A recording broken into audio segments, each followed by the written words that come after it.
Hi, welcome to Polyphonic Press. I'm Jeremy Boyd, and today I'm going to be reviewing the new album by Bruce Springsteen entitled High Hopes. Here we go.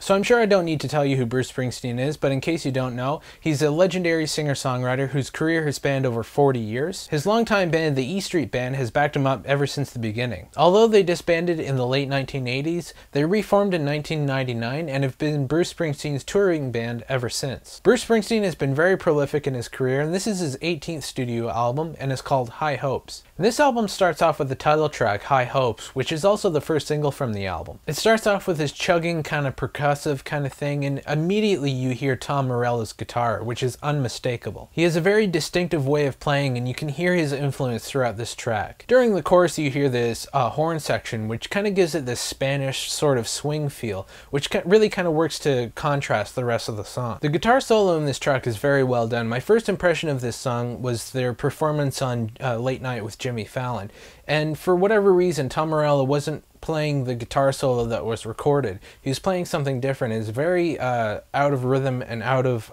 key with the rest of the song, so it didn't really fit in that performance. I'm not sure if he was doing it deliberately, but I'm glad that the guitar solo on the record actually does fit in really well with the song. This is a good song, and I think it's probably the strongest song on the album. The song Just Like Firewood is a cover song from 1986 from The Saints. It has a very 1960s feel with the sort of loose, jangly guitars and the tambourine, and just the overall feel of the song sounds like something from like 1960s pop music. This is an okay version of the song, but it's not quite as good as the original. The song feels like it was something that the band kind of recorded sort of off the cuff or maybe in rehearsal, and typically when they do that they usually put that on a B-side or don't really release the song altogether. It really kind of has that sort of feel to it. This song doesn't really fit into the album, really kind of feels like filler, and it doesn't really add anything to it. The song Frankie Fell in Love is another strong song on the album. It has a sort of loose kind of acoustic feel. It's a pretty straightforward song. It just feels like a classic Bruce Springsteen song.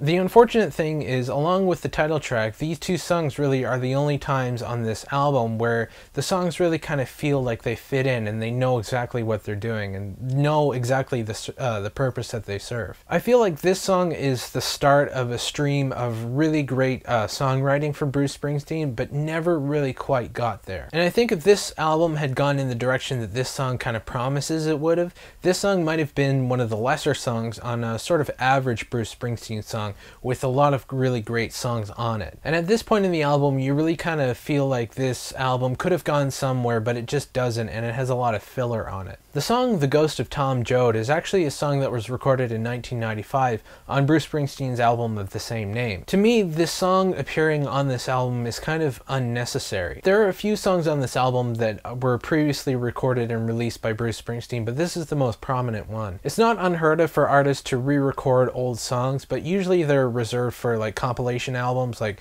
movie soundtracks, or maybe if the whole album is reworkings of old songs. But having it appear on a new studio album really kind of makes it feel like it's just there filling in the space. It doesn't really add anything to the overall dynamic of the album. I think this is a really good version of this song, and it's really well recorded and well done.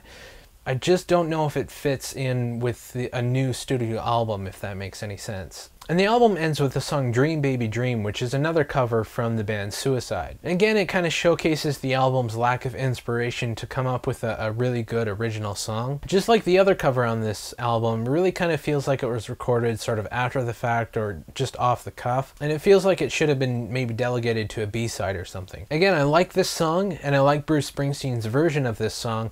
It just doesn't work on a new album. And after this song ended, I felt like there should have been more. It doesn't really feel like the end of the album. It felt like it could have gone on for a lot longer. It really kind of felt sort of incomplete, and I didn't really come away from the album feeling satisfied. The production on this album is pretty good. It's pretty much what you would expect from someone of Bruce Springsteen's sort of status in the music industry. This album really doesn't feel like it has one sort of cohesive thing that has going for it. It feels a little all over the place. It doesn't really pull in one direction or the other. As I said, a lot of these songs are either covers or previously released Bruce Springsteen songs, so it feels like all of those songs were just there for filler. I think it would have been wise to maybe wait till they had enough material of new songs to record an album, or they could have gone with the handful of originals that do work on this album and really put out a great EP. So for those reasons, I'm going to give this album a 5 out of 10. So anyway, that's what I thought about the album. Let me know what you guys think in the comments. If you'd like to suggest an album for me to review,